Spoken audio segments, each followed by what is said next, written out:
Hello guys, ito papakita ko sa inyo ang kaibahan ng mayroong pataba at wala.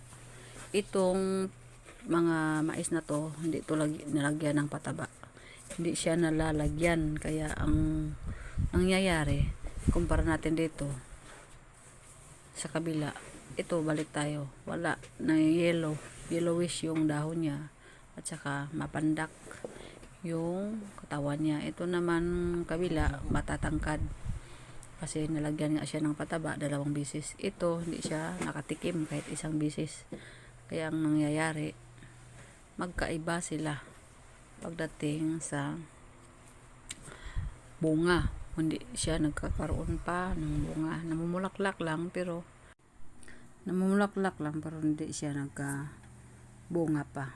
Kaya ito guys, matatangkad na siya.